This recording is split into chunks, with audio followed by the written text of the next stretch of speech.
The war in Ukraine is 1 month old now, and it's basically just been a nonstop blizzard of lies ever since it began. You've heard about them on this show, which is a good thing because you'll hear about them virtually nowhere else. On Twitter, they'll repeat ridiculous fabrications like the ghost of Kyiv. On CNN, they'll simultaneously tell you lies. They'll say that the Russian troops are being humiliated in Ukraine, but we need to fight them because Vladimir Putin is trying to conquer all of Europe.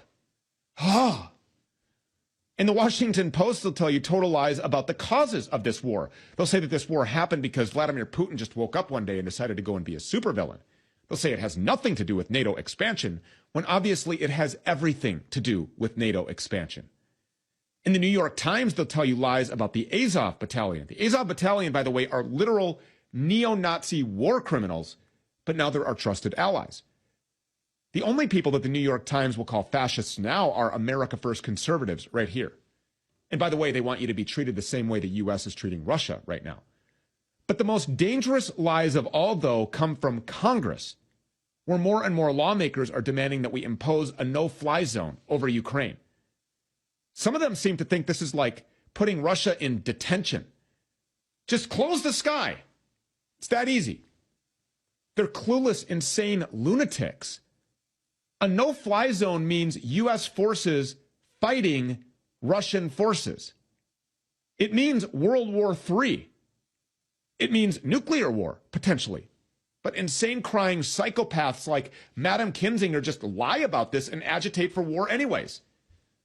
The lies just never stop. Last week, the lie was that Russia was attacking a nuclear power plant and that it was going to explode like Chernobyl. Total fabrication.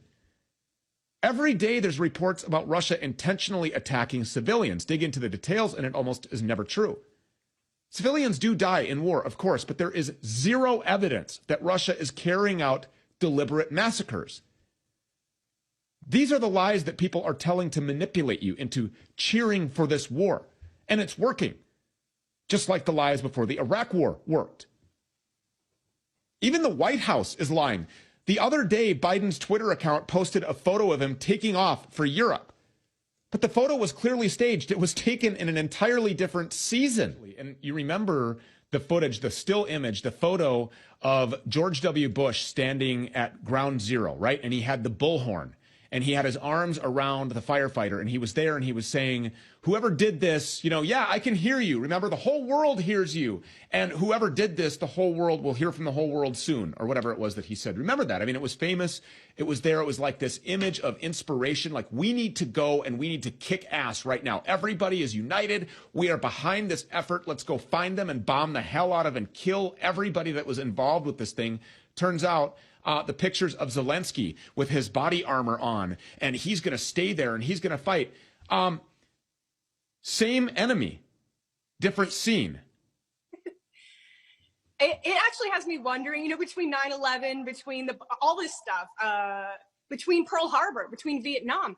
I wonder if we've ever actually been in a war for any kind of appropriate reason, if we've always been tricked into it. And this is the first time we're kind of calling it out. We're calling it out live, and I think this is why we're censored so bad, because, they're getting caught. They can't just do this anymore. Someone's going to catch it. They're going to post it. And as much as you suppress it, as much as you hit it with fake fact checkers, it's going to get out. It's going to upset the people, and it's going to make them question everything. I think they're damaging themselves with this. I really do. After this maternity ward was allegedly bombed, which now we find out was actually evacuated by these Azov Battalion neo-Nazis like 5 days beforehand, and that there was nobody in there actually. But then yet we see this woman on a stretcher, right? And then later we see her in some completely different rubble, standing there, or at a different time, maybe it was beforehand. And then you come to find out that she's this Instagram model and that all of this is completely fake.